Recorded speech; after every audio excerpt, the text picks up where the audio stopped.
Welcome to వార్తా 9 news. ముందుగా headlines చూద్దాం.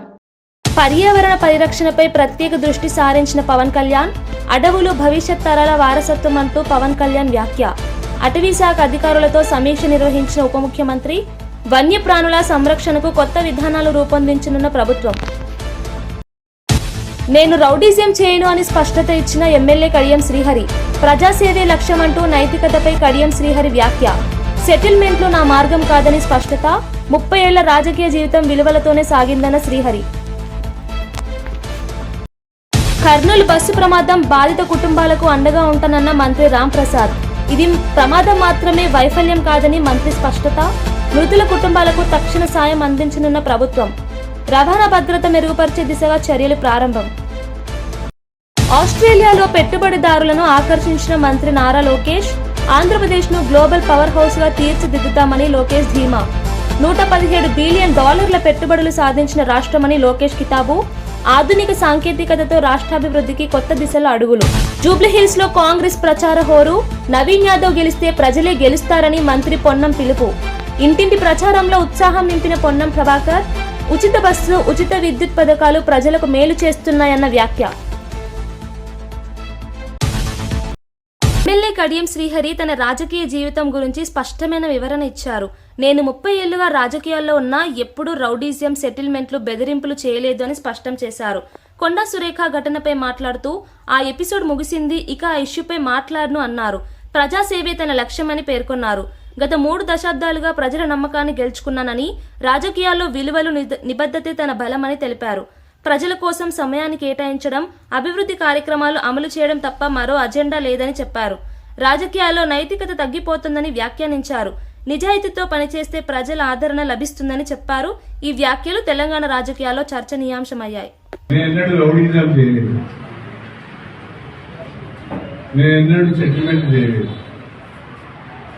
ఎవరిని బెదిరించి బలవంతపు వసూలు చేయలేదు, భూ కబ్జాలు చేయలేదు. నాకు ఎవరితో ఎందుకు సమస్య ఉంటుంది? అనునిత్యం నేను ప్రజల్లో ఉంటాను. నన్ను ఎందుకు నా ప్రజలకి ఏం చేయగలను, నా నియోజకవర్గానికి ఏం చేయగలను అనే ఆలోచన ఉంటుంది తప్ప అనవసరమైన విషయాలకి పోయేటానికి నాకు ఇష్టం లేదు. అభివృద్ధిలో నాతోని పోటీ పడలేని వాళ్ళు నా మీద విమర్శలు చేస్తే నేను చేసేది. కర్నూలు బస్సు ప్రమాదంపై రవాణా శాఖ మంత్రి రాంప్రసాద్ రెడ్డి స్పందించారు. మా ముందు ఉన్న తక్షణ కర్తవ్యం ప్రయాణికులను గుర్తించడం అని అన్నారు. తెలంగాణ, కర్ణాటక రవాణా శాఖ మంత్రులతో టచ్లో ఉన్నామని తెలిపారు. ఇది కేవలం ప్రమాదం మాత్రమే, ప్రభుత్వ వైఫల్యం కాదు అని స్పష్టం చేశారు. ప్రమాదానికి గురైన బస్సుకు ఆల్ ఇండియా పర్మిట్ ఉందని, ఏ రాష్ట్రంలోనైనా తిరగొచ్చని వివరించారు. ఇప్పటికే 19 మృతదేహాలను గుర్తించాం. బాధిత కుటుంబాలకు ప్రభుత్వం అండగా ఉంటుంది అన్నారు. రవాణా భద్రతను మెరుగుపరిచే చర్యలు తీసుకుంటామని చెప్పారు. కుటుంబాలకు తక్షణ సాయం అందించేందుకు అధికారులకు ఆదేశాలు జారీ చేసినట్లు తెలిపారు. ఈ ఘటన దురదృష్టకరమైనదైనా ప్రభుత్వ బాధ్యతగా బాధితులకు సహాయం అందిస్తామని హామీ ఇచ్చారు. టచ్లో ఉన్నాం. 40 మంది ఎవరైతే క్షతగాత్రులు, అలాగే చనిపోయిన వాళ్ళ గురించి బేసిక్ రిపోర్ట్ ఏదైతే ఉందో వచ్చే 2 గంటల్లో మాకు అందుతుంది. కాబట్టి తప్పకుండా ఆ కుటుంబాలను గుర్తిస్తాం. వాళ్లకు ఈ ప్రభుత్వం ద్వారా ఏవైతే చేయూత ఇవ్వాలనుకున్నా ఇచ్చేదానికి సిద్ధంగా. ముఖ్యంగా నేను ఒకటి చెప్తున్నానండి, అది చాలా తప్పు. ఈరోజు ఏ బస్సు అయితే యాక్సిడెంట్ అయిందో ఇది all India permit tourist bus అండి. ఈ బస్సులు చట్టపరంగా ఏ రాష్ట్రమైనా తిరిగేదానికి దీనికి హక్కు ఉంటుంది. దీని రికార్డ్స్ కావాలంటే మేము ముందర ప్రొవైడ్ చేస్తాము. ఇది ఆల్ ఇండియా పర్మిట్ ఉండే రాష్ట్రాలు డామన్ అండ్ డైవ్లో రిజిస్టర్ అయిన బస్సు. ఈ బస్సు ఎక్కడైనా తిరగచ్చు. కేటగిరీలో క్వార్టర్కు ఇంత డబ్బని చెల్లించే విధానంలో ఉంటాయి. కాబట్టి వాళ్ళు ఎక్కడైనా ఈ బస్సును తిప్పే హక్కు వాళ్ళకు ఉంది. కాబట్టి ఈ రూట్లో తిరిగింది. ముఖ్యంగా దీంట్లో దాపరికం ఏం లేదు. యాక్సిడెంట్ జరిగిన టైము అది చాలా ముఖ్యం. ఎందుకంటే మొన్న వైజాగ్లో 100 మంది ప్రయాణించే గవర్నమెంట్ ఏదైతే మన సిటీలో తిరిగి ఇంటర్సిటీ బస్సు ఉంటుందో దాంట్లో ఫైర్ వస్తే వితిన్ 45 నిమిషాల లోపల 100 మంది ప్రయాణికులు కిందికి దిగారండి. అది టైం జరిగింది మార్నింగ్ 8:30కి జరిగింది. ఆ టైం ముఖ్యం. అలాగే ఆ బస్సు యొక్క డిజైన్, ఆర్డినరీ బస్సులో ఒక విధంగా డిజైన్ చేస్తారు, స్లీపర్ బస్సులో ఒక విధంగా డిజైన్ చేస్తారు. ఇది స్లీపర్ బస్సు డిజైనింగ్ కూడా ఏదో మేమిచ్చేది కాదని మార్త్ గైడ్లైన్స్ పరంగా సెంట్రల్ గవర్నమెంట్ వాళ్ళ నేతృత్వంలో డిజైన్ ఇచ్చిన బస్సులనే పర్మిట్ ఇస్తాము. దానికి చలానాలు, డబ్బులు కట్టడం జరుగుతూ ఉంది. కాబట్టి అలా ఎక్కడ గవర్నమెంట్ ల్యాబ్స్ అయితే లేదు. ఇదైతే కేవలం ప్రమాదం మాత్రమే. ఈ ప్రమాదానికి సంబంధించి ఏ విధంగా జరిగిందో అతి కొద్ది గంటల్లోనే మీ దృష్టికి తీసుకుంటాం. ఇప్పటికే 19 డెడ్ బాడీస్ రికవర్ చేయడం జరిగింది. ఇక్కడే తక్షణమే వాళ్లకు ఏదైతే DNA టెస్ట్ ఏదైతే ఉంటే అది కూడా చేస్తున్నాం. అలాగే ఈ బస్సు టికెట్ బుకింగ్ అప్పుడు మా దగ్గర డేటా ఉంటుంది, వాళ్ళ ఫోన్ నెంబర్స్ కూడా ఉన్నాయి, అవి కూడా ట్రేస్ చేస్తున్నారు మా ఇంటెలిజెన్స్ వాళ్ళు. తప్పకుండా ట్రేస్ చేసిన తర్వాత ప్రయాణికుడు కర్ణాటక అతను, తెలంగాణ, ఆంధ్ర అనే అతను గుర్తిస్తాం. ముఖ్యంగా మీరు ఒకటి గుర్తించుకోవాలా, సంఘటనా స్థలము ఆంధ్రప్రదేశ్కి చెందినది, బస్సు ఆంధ్రప్రదేశ్ది కాదు. మేము నైతిక బాధ్యతగా మా శాసనసభ్యులు, మా ముఖ్యమంత్రి గారు మేము ఇక్కడికి రావడము మన ప్రదేశంలో ఇది జరిగింది కాబట్టి దీనికి బాధ్యత వహిస్తూ వీళ్ళందరికీ మంచి చేసే విధంగా మేము ముందుకెళ్తాం. ఇప్పటికే గన్నవరం మండలం కొండపావులూరులోని NADM సౌత్ క్యాంపస్ లో అటవీ శాఖ అధికారుల రాష్ట్ర స్థాయి వర్క్ షాప్ లో ఉప ముఖ్యమంత్రి పవన్ కళ్యాణ్ పాల్గొన్నారు. అటవీ సంరక్షణ, పర్యావరణ పరిరక్షణ, వన్యప్రాణుల సంరక్షణపై అధికారులతో సమీక్ష జరిపారు. భవిష్యత్ కార్యాచరణలో భాగంగా సుస్థిర అభివృద్ధి లక్ష్యాలను చేరుకోవడం కోసం చిత్తశుద్ధితో పనిచేయాలని అధికారులకు సూచించారు. అడవులను కేవలం సంపదగా కాకుండా భవిష్యత్ తరాల వారసత్వంగా చూడాలని సూచించారు. పర్యావరణ సమతౌల్యం కాపాడడంలో అటవీశాఖ పాత్ర కీలకమని అన్నారు. ప్రజల్లో అవగాహన పెంపొందించేందుకు ప్రచార కార్యక్రమాలు నిర్వహించాలని సూచించారు. అటవీ సంపద రక్షణకు కొత్త విధానాలు రూపొందించనున్నట్లు వెల్లడించారు. Who has kindly consented to inaugurate this two-day workshop? Sir, welcome, sir. I welcome Sri P. Mallikarjun. Jubilee hills నియోజకవర్గంలోని యూసుఫ్ కూడా, వెంగళరావు నగర్, ఇక్రిసాట్ కాలనీలో కాంగ్రెస్ అభ్యర్థి నవీన్ యాదవ్ కు మద్దతుగా మంత్రి పొన్నం ప్రభాకర్ ఇంటింటి ప్రచారం నిర్వహించారు. ST corporation chairman Bellaiah Naik, Sanjay Goud తదితరులు పాల్గొన్నారు. ఈ సందర్భంగా మంత్రి మాట్లాడుతూ కాంగ్రెస్ ప్రభుత్వం అందిస్తున్న 200 యూనిట్ల ఉచిత విద్యుత్, ఆర్టీసీ ఉచిత బస్సు ప్రయాణం వంటి పథకాలు ప్రజలకు మేలు చేస్తాయి అన్నారు. కాంగ్రెస్ అభ్యర్థి స్థానికుడని, ప్రజల సమస్యలు తెలుసుకున్నవాడని చెప్పారు. అభివృద్ధి, సంక్షేమ పథకాలతో రాష్ట్రం ముందుకు సాగుతోందని తెలిపారు. ప్రజలు నవీన్ యాదవ్ కు మద్దతు ఇవ్వాలని కోరారు.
శివాన జరా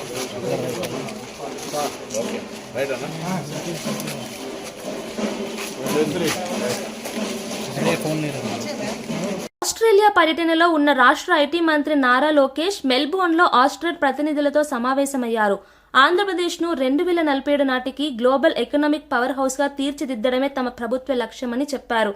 ఆధునిక సాంకేతికత, సుస్థిర అభివృద్ధి ద్వారా ప్రజలకు ఉజ్వల భవిష్యత్తు అందిస్తామని అన్నారు. గత 16 నెలల్లోనే $117 బిలియన్ పెట్టుబడులు ఆకర్షించామని తెలిపారు. సీఎం చంద్రబాబు దార్శనిక నాయకత్వంలో రాష్ట్రం వేగంగా అభివృద్ధి చెందుతోందన్నారు. Aerospace, defence, pharma, semiconductor, green hydrogen రంగాల్లో పెట్టుబడులకు విస్తృత అవకాశాలున్నాయని వివరించారు. ఇది ఆంధ్రప్రదేశ్ ఆర్థిక భవిష్యత్తుకు కొత్త అధ్యాయమని పేర్కొన్నారు.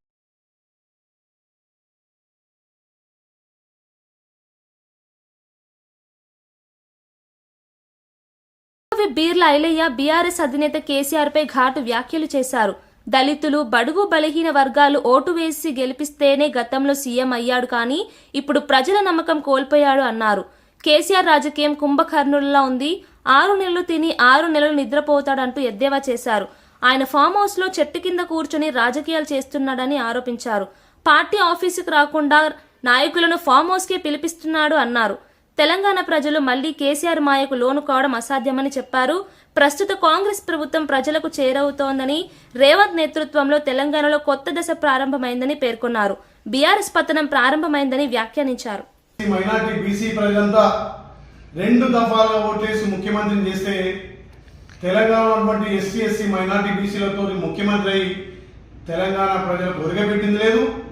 తెలంగాణను సర్వనాశనం చేసి ఒక దొరపాలన చేసినటువంటి కేసీఆర్కు తెలంగాణ ప్రజలు బుద్ధి చెప్పి ఫామ్ హౌస్లో కూర్చున్నా ఇంకా దొర అహంకారం తగ్గలేదు. ఫామ్ హౌస్లో కుంభకర్ణం లెక్క 6 నెలలు తిని 6 నెలలు పడినట్టుగా చెట్టు కూర్చేసుకొని కూర్చొని ఫామ్ హౌస్ నుంచే ఇలా పరిపాలన, ఆయన పార్టీ పరిపాలన అనిపిస్తున్నాడు. కనీసం వాళ్ళ పార్టీ ఆఫీస్కి వచ్చి చర్చ చేసే దిక్కు దివ్వం లేదు. పార్టీ నాయకులనే ఫామ్ హౌస్ పిలుచుకొని ఫామ్ హౌస్ నుంచి నువ్వు జూబ్లీసి అభ్యర్థి, మా అభ్యర్థి గెలుస్తాడని చెప్తున్నావు. అసలు మీ అభ్యర్థికి డిపాజిట్ అని వస్తుందా? ఒక బీసీ బిడ్డ, యాదవ్ బిడ్డ నవీన్ యాదవ్కు కాంగ్రెస్ పార్టీ టికెట్ ఇస్తే ఇలా జూబ్లీస్ ప్రజలంతా కూడా బ్రహ్మరథం బట్టి సుమారు 70-80 వేల తోటి గెలిపిస్తామని చెప్పి జేజేలు పలుకుతుంటే మా నవీన్ యాదవ్ మా అభ్యర్థిని రౌడీ షీటర్ అంటున్నావు. మరి నీ కొడుకు కేటీఆర్ ఇలా సల్మాన్ ఖాన్ అనే ఒక రౌడీ షీటర్ను, 32 కేసులు ఉన్నటువంటి రౌడీ షీటర్ను ఇలా పార్టీలో చేర్చుకున్న నీతి మీది. ఇలా మా అభ్యర్థి మీద ఒక్క రౌడీ షీటర్ చూపించు. ప్రజలకు అన్ని విధాలు అందుబాటులో ఉండి ప్రజలకు సేవ చేస్తున్నటువంటి నవీన్ యాదవ్కు కాంగ్రెస్ పార్టీ టికెట్ ఇచ్చింది. ఇలా తెలంగాణ బీసీ బిడ్డలను అగౌరవపరిచే విధంగా ఇలా వ్యాఖ్యలు చేసిన కేసీఆర్కు బుద్ధి చెప్పాలి. తెలంగాణలో బీసీ, ఎస్టీ, ఎస్సీ మైనార్టీలు కూడా ఈ కేసీఆర్ దొర అహంకారాన్ని వంచి చూపించాలంటే 1,00,000 మెజార్టీ తోటి నవీన్ యాదవ్ గెలిపించాలి. ఇలా కేసీఆర్ జూబ్లీస్ మేము గెలుస్తామంటున్నావు. ఏ ముఖం పెట్టుకొని గెలుస్తావు? నువ్వు చేసిన పనేంది? నీకు తెలంగాణ ప్రజలు ప్రతిపక్ష హోదా ఇస్తే 2 సంవత్సరాలుగా ఇలా అసెంబ్లీకి రావు, ప్రతిపక్ష హోదా నిర్వహించక ఫామ్ హౌస్కే పరిమితమైన. అధికారం ఉన్నప్పుడు ఫామ్ హౌస్లో పట్టుకుంటావు, అధికారం పోయి ప్రతిపక్ష నాయకున్న ఫామ్ హౌస్లో ఉంటావు. ఇలా ఫామ్ హౌస్ నుంచే ఈ రకంగా మాట్లాడడం సిగ్గుచేటు. బీసీ అంటే అంత చిన్న చూపా మీకు? బీసీ బిడ్డల కాంగ్రెస్ పార్టీ 42% రిజర్వేషన్ ఇస్తే దానిపైన మాట్లాడే అర్హత లేదు నీకు.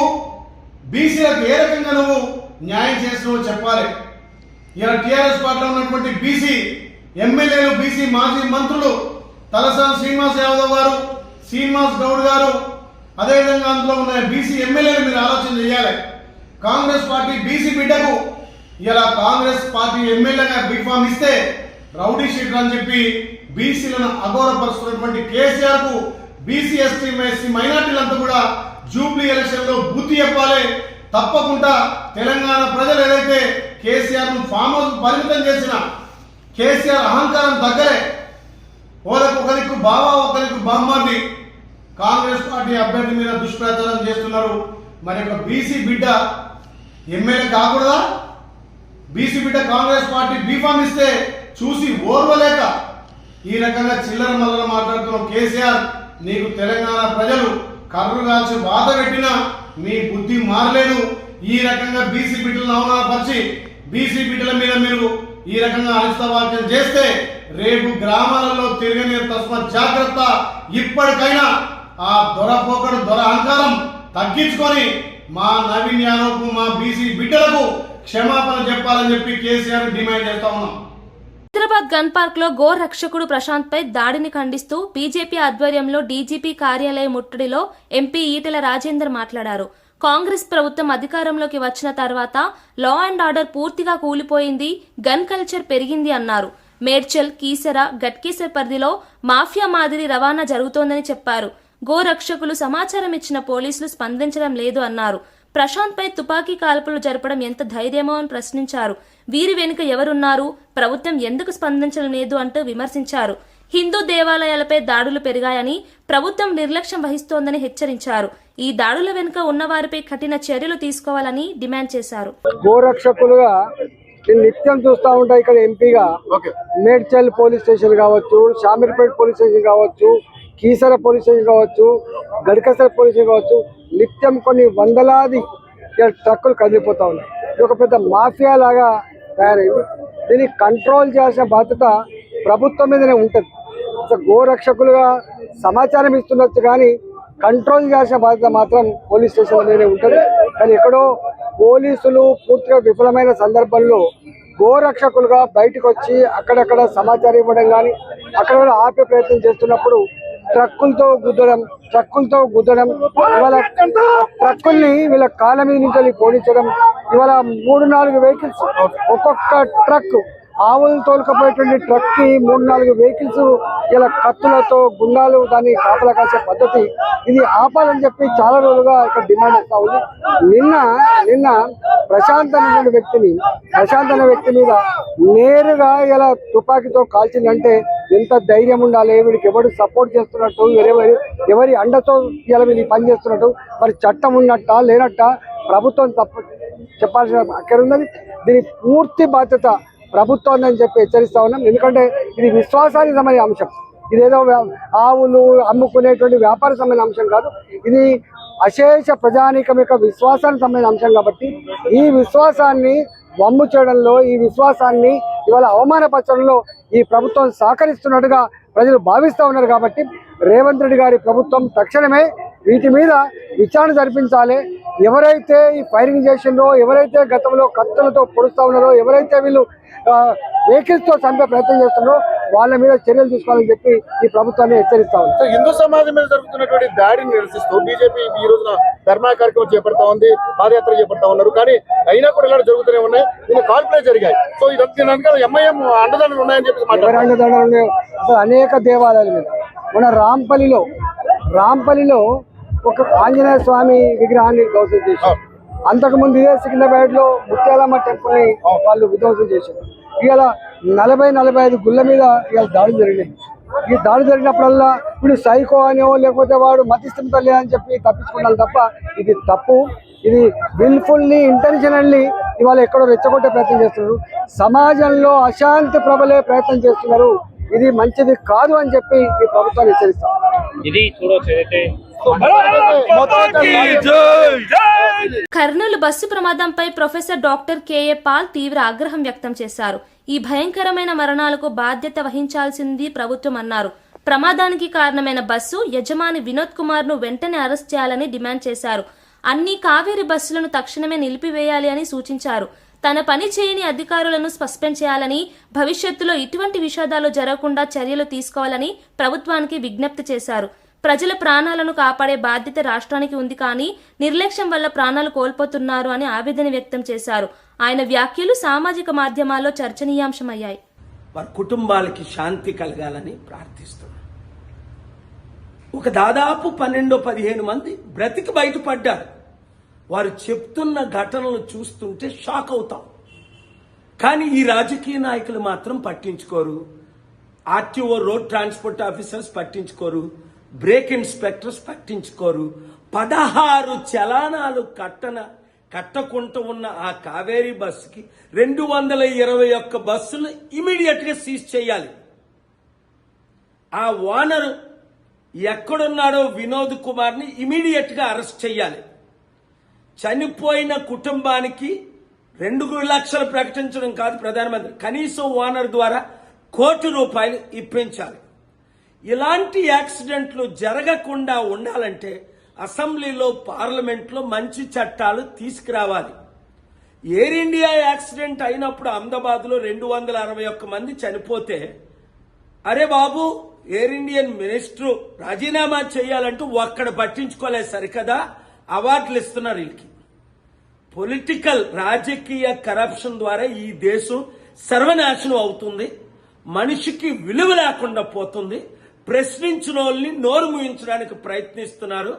ఈ బస్సు ఓనర్స్ రాజకీయ నాయకులకి ఆఫీసర్స్ కి ఇచ్చినంత డబ్బు ఇచ్చి తప్పించుకుంటున్నారు. చూద్దాం వీరిని అరెస్ట్ చేస్తారా చేయరా, చట్టాలు మార్చుతారా మార్చరా, ₹1 ఇస్తారా ఎవరా? ప్రతి మీడియా మిత్రులు ఈ వీడియోని షేర్ చేసి ఇలాంటి ఘటనలు 100, 1000 జరుగుతున్నాయి. మనిషికి విలువ లేదు. అదే దేశాల్లో ముఖ్యంగా అమెరికా వెస్టర్న్ కంట్రీస్ లో ఒక కాఫీ హాట్ గా ఉంది కాలిపోయారంటే ₹25 కోట్ల ఇచ్చారు. మనకి 2 లక్షలు ప్రకటిస్తారు, తర్వాత మర్చిపోతారు. కుటుంబాలను పట్టించుకోరు. రోడ్ల మీద అన్ని రకాల ప్రజలకి అంటే మనకి మన బ్రతుకులకి విలువ లేదు, వాళ్ళకుంది. చూసారా, కరోనా వచ్చినప్పుడు కోట్ల మంది చనిపోతే ఎవరైనా పట్టించుకున్నారా? వాళ్ళకి కాంపెన్సేషన్ ఇచ్చారా? ఇప్పించారా ఎవరితోనేనా? అంతే. మార్పు రావాలి, ఆ మార్పు మనమే తేవాలి. ఈ వీడియో అందరికీ షేర్ చేయండి. కర్నూలు జిల్లాలో జరిగిన ఘోర బస్సు ప్రమాదంపై హోంమంత్రి అనిత మీడియాతో మాట్లాడారు. ఈ ప్రమాదంలో 19 మంది ప్రాణాలు కోల్పోయారు, వారిలో 2 చిన్నారులు ఉన్నారు అన్నారు. కర్నూలు వ్యాస్ ఆడిటోరియంలో మంత్రి రాంప్రసాద్ రెడ్డితో కలిసి ప్రెస్ మీట్లో మాట్లాడుతూ మొత్తం 16 ప్రత్యేక బృందాలతో అన్ని కోణాల్లో దర్యాప్తు జరుగుతోంది అన్నారు. మృతుల కుటుంబాలకు ఆర్థిక సాయం అందిస్తామని తెలిపారు. బాధితులను గుర్తించే ప్రక్రియ కొనసాగుతోందని వివరించారు. ఈ ఘటన పునరావృతం కాకుండా తక్షణ చర్యలు తీసుకుంటామన్నారు. పోలీసులు రవాణా శాఖతో సమన్వయం సాధించి బస్సు భద్రతా నిబంధనలు కఠినతరం చేయనున్నట్లు తెలిపారు. అన్ని కోణాల నుంచి కూడా, ఎందుకంటే ఇదేదో ఇలా జరిగిందని వదిలేయలేదు. 16 ఫోరెన్సిక్ టీములు పెట్టామంటేనే ఒకసారి అర్థం చేసుకోండి. అందులో 4 టీమ్స్ ఎక్స్క్లూజివ్లీ దీని గురించే, అది ఇన్సిడెంట్ ఎలా జరిగింది, ఇన్సిడెంట్ జరగడానికి కారణం ఏంటి, ఎక్కడ స్టార్ట్ అయింది, ఇవన్నీ కూడా చాలా క్లియర్ గా బయటకు వస్తాయి. ప్రతి ఒక్కరి మీద కూడా చర్యలు ఉంటాయి. ఆల్రెడీ కేసెస్ కూడా ఫైల్ అయింది.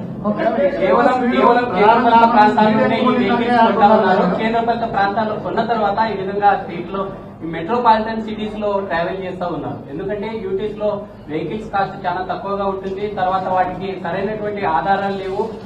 ఆధారాలు లేకున్నా అధికారులు కూడా మామూలు మాయలు ఉంటూ యథేచ్ఛగా ఈ వెహికల్స్ రోడ్డు మీదకి రావడం వల్ల ఇలా జరుగుతూ ఉన్నాయి అనేది పబ్లిక్. ఓకే, ఇప్పుడు ఇన్సిడెంట్ జరిగింది కాబట్టి చాలా వస్తాయి, నేను కాదని చెప్పట్లేదు, నేను అది కాదు. ఆల్రెడీ దీనికి సంబంధించి చూసుకుంటే మొత్తం ఆల్ ఇండియా పర్మిట్ ఉంది, ఫిట్నెస్ సర్టిఫికేట్స్ ఉన్నాయి, అన్ని కూడా ఉన్నాయి ఇందులో. సో ఎందుకు జరిగింది, ఏం జరిగింది, మీరు అన్న కోణంలో కూడా మేము ఈ రోజు దర్యాప్తు చేయడానికి సిద్ధంగా ఉన్నాం. అన్ని కోణాల్లోని దర్యాప్తు చేయమని గౌరవ ముఖ్యమంత్రి గారు ప్రత్యేకంగా దీని మీద ఆదేశించారు. ఈ రోజు మమ్మల్ని అందరినీ హుటాహుటిని ఇక్కడికి పంపించడంలోనే దీన్ని సీరియస్ గా, ఎంత సీరియస్ గా రాష్ట్ర ప్రభుత్వం తీసుకున్నదన్న విషయం కూడా మీరు గ్రహించుకోవాలి. సినిమా కార్మికుల సంక్షేమం కోసం తెలంగాణ ప్రభుత్వం ఏర్పాటు చేసిన కమిటీ తొలి సమావేశం లేబర్ కమిషనర్ కార్యాలయంలో జరిగింది. కమిషనర్ దాన కిషోర్ అధ్యక్షతన జరిగిన ఈ సమావేశంలో ఎఫ్టీసీ చైర్మన్ దిల్రాజు, నిర్మాత Supriya, film chamber secretary Damodara Prasad, federation అధ్యక్షుడు అనిల్ కుమార్ వల్లభనేని, కార్యదర్శి అమ్మిరాజులు పాల్గొన్నారు. కార్మికుల జీతాలు, పని గంటలు, భద్రతా చర్యలపై విస్తృత చర్చ జరిగింది. ప్రభుత్వం త్వరలో కొత్త విధానాన్ని ప్రకటించనుందని కమిషనర్ తెలిపారు. ఫిలిం రంగంలో శ్రామిక హక్కులను పరిరక్షించడమే తమ ప్రధాన లక్ష్యమని పేర్కొన్నారు. ఈ సమావేశంతో కార్మికుల సమస్యల పరిష్కారానికి దిశానిర్దేశం లభించింది. అటు ఇండస్ట్రీ నుంచి కానీ ఇటు ఫెడరేషన్ నుంచి కానీ వాళ్ళు కూడా ఈ కమిటీలో ఉన్నారు కాబట్టి ఒక 3-4 పాయింట్స్ ఈరోజు అడ్రస్ చేసి అవి ఎలా నెక్స్ట్ 1 వీక్లోనే అవి ఆ పాయింట్స్ని ఎలా డిజాల్వ్ చేద్దాము బోత్ పార్టీస్తో మాట్లాడి అని చేసాం. చాలా పాజిటివ్గా ఉంది. నెక్స్ట్ వీక్లో వీటి మీద కన్క్లూజన్ వస్తుంది. కర్నూలు జిల్లాలో జరిగిన బస్సు ప్రమాదం పట్ల తెలంగాణ ముఖ్యమంత్రి రేవంత్ రెడ్డి తీవ్ర దిగ్భ్రాంతి వ్యక్తం చేశారు. ఈ ఘటనలో 19 మంది ప్రాణాలు కోల్పోవడం చాలా బాధాకరమని అన్నారు. మృతుల కుటుంబాలకు ప్రగాఢ సంతాపం తెలిపారు. ఈ ప్రమాదంపై వెంటనే ఆంధ్రప్రదేశ్ ప్రభుత్వంతో సంప్రదించి అవసరమైన సహాయ చర్యలు తీసుకోవాలని రాష్ట్ర అధికారులకు ఆదేశించారు. ప్రధాన కార్యదర్శి డీజీపీతో కూడా రేవంత్ ఫోన్ ద్వారా మాట్లాడారు. గద్వాల్ కలెక్టర్ ఎస్పీని ఘటనా స్థలానికి వెళ్లి పరిస్థితిని పర్యవేక్షించాలని ఆదేశించారు. ప్రజల ప్రాణాలు అమూల్యమైనవి, ఇటువంటి ఘటనలు జరగకుండా చర్యలు తీసుకుంటామన్నారు. బాధిత కుటుంబాలకు సహాయ నిధులు అందించేందుకు ప్రత్యేక బృందాన్ని నియమించారు. ఈ ఘటనతో 2 రాష్ట్రాల ప్రభుత్వాలు సన్నద్ధంగా స్పందించాయి. డ్రైవరు అక్కడ కాలిపోతున్నట్టుంది మ్యామ్, బస్సు కాలుతుంది అక్కడ. సరే గబగబా ఏదైనా హెల్ప్కి వెళ్దాము, అసలు ఏమన్నా పోలీసులు వచ్చారా లేదా అని నేను గబగబా కారు దిగి వెళ్ళానండి. వెళ్ళేసరికి బస్సు తగలబడిపోతుంది. కొంతమంది కింద కూర్చుని ఏడుస్తున్నారు, ఎవరెవరు ఉన్నారని ఏడుస్తున్నారు, కొంతమంది టెన్షన్ పడుతున్నారు, ఇలా ఉన్నారు. ఆ బస్సుకు సంబంధించిన వాళ్ళు అలా వాళ్ళ పరిస్థితి అలా ఉంది. ఇంకా మిగిలిన వాళ్ళ ఫోన్లు అన్నీ కూడా పాప అందులో కాలిపోయాయి. చాలా మంది దగ్గర ఏమీ బయటకు వచ్చిన వాళ్ళ దగ్గర ఏమీ రాలేదు. అక్కడ ఉన్న మిగిలిన జనం అండి మొబైల్స్తో వీడియోస్ తీసుకుంటున్నారండి. ఎవరైనా పోలీస్కి కాల్ చేయలేదు. నేను కార్ దిగి వచ్చే హడావుల్లో ఫోన్ ఏమో కార్లో వదిలేశాను. ఫోన్ వర్షం పడిపోతుంది పక్క నుంచి, ఫోన్ టచ్ చేయడానికి కూడా ఎవరిదైనా అడిగి తీసుకుని టచ్ చేద్దామని వర్షానికి తడిచి అది పనిచేయట్లేదు. నేను మళ్ళీ గబగబా కార్ దగ్గరికి వెళ్ళి వెంటనే కర్నూలు ఎస్పీ గారికి అండ్ ఎస్బీ ఇన్స్పెక్టర్ గారికి కాల్ చేశానండి. లక్కీగా ఎప్పుడో నెంబర్స్ ఉన్నాయి. కాల్ చేస్తే వాళ్ళు ఇమీడియట్లీ రెస్పాండ్ అయ్యారు. వాళ్ళు రెస్పాండ్ అయిన కాసేపటికి రూరల్ సిఏ గారి బృందం అంట వాళ్ళు వచ్చారు. దాని ముందే ఫైర్ స్టేషన్ వాళ్ళు వచ్చేసారు. అండ్ ముందు ఫైర్ స్టేషన్ వాళ్ళని నెక్స్ట్ ఫైర్ సిబ్బంది, నెక్స్ట్ అంబులెన్స్, పోలీస్ వారు వీళ్ళందరూ వచ్చేసారండి. అప్పటికే ఒక ప్రైవేట్ వెహికల్ ఒక 6గురిని హాస్పిటల్ పంపించారు. నాతో ఇంకొక అతను ఎవరో హరీష్ అంట, ధర్మవరానికి చెందిన అతను. పాపం చాలా మంచి వ్యక్తి ఆయన కూడా. ఆయన ఒక 6గురిని ప్రైవేట్ వెహికల్ ఎక్కించి పంపించారు. తర్వాత వీళ్ళు వచ్చాక ఒక 5గురిని అంబులెన్స్ లో ఎక్కించడం జరిగింది. ఆయన తీసుకెళ్లారండి. ఆ తర్వాత ఈ లోపలనే మొత్తం ఎస్పీ గారు, పోలీస్ సిబ్బంది అందరూ వచ్చేసారు. అసలు ఆ మాంసపు ముద్దలు కాదండి, నిజం చెప్పాలంటే చాలా దారుణం అది. అస్థిపంజరాలు అలా సీట్లలోనే చూసేసరికి అసలు నాకైతే వల్ల కాలేదు. ఎవరైనా ఫ్యామిలీ అండి, చాలా ఆ ఫ్యామిలీ ఎంత బాధపడుతూ ఉంటారో. నేను అది తట్టుకోలేకపోయాను. వస్తూ అక్కడ ఆంజనేయ స్వామి గుడి దగ్గర ఆగిపోయి నదిలో మునగడం జరిగింది. నిజం చెప్పాలంటే చాలా బాధాకరం అండి. ఎవరు కాపాడడానికి అవకాశం లేదు. నిజం చెప్పాలంటే పోలీసులు రాకపోయింటే చాలా ఇబ్బంది పడిపోదాము. హెవీ ట్రాఫిక్ అండి. పోలీసులు లోపలికి రావడానికి బయటకి కూడా ఉండకపోను. ఇన్ఫర్మేషన్ ఇవ్వడంతో క్లియర్ చేసుకుంటూ వస్తూ మొత్తం లోపలికి వచ్చారు. అంతా ఆఫ్ చేశారు, మంటలు ఆఫ్ చేశారు. జరిగింది అయితే ఇదండి. ఆ బస్ కిందనే బైక్ ఉండిపోయింది. ఆ బైక్ ని కొట్టేస్తే బైక్ అతను చనిపోయి రోడ్డు పక్కకి పడిపోయాడు. మళ్ళీ ఆ బైక్ మాత్రం బస్ కిందకి వెళ్ళిపోయిందండి. అర్థమైపోయింది ఇది సార్ జరిగింది. బీహార్ అసెంబ్లీ ఎన్నికల ప్రచారంలో ప్రధాని నరేంద్ర మోదీ పాల్గొన్నారు. సమస్తీపూర్ జిల్లా కర్పూరి గ్రామంలో జరిగిన భారీ సభలో మాట్లాడుతూ యువతకు సాధికారత కల్పించడం మా కూటమి ప్రధాన ధ్యేయమన్నారు. నితీష్ కుమార్ నాయకత్వంలో ఎన్డీఏ అన్ని రికార్డులను బద్దలు కొడుతుంది, ఈ ఎన్నికల్లో ఘన విజయం సాధిస్తుందని నమ్మకమని పేర్కొన్నారు. అభివృద్ధి, సుస్థిర పాలన ద్వారానే ప్రజల విశ్వాసం లభిస్తుందని అన్నారు. దేశ భవిష్యత్తు యువత చేతుల్లోనే ఉంది అని పిలుపునిచ్చారు. బీహార్ అభివృద్ధి కోసం విద్య, ఉపాధి, పరిశ్రమ రంగాల్లో విప్లవాత్మక మార్పులు తీసుకురావడమే తమ లక్ష్యమని తెలిపారు. ప్రజల నమ్మకంతో ఎన్డీఏ కూటమి తిరిగి అధికారంలోకి వస్తుందని మోదీ ధీమా వ్యక్తం చేశారు.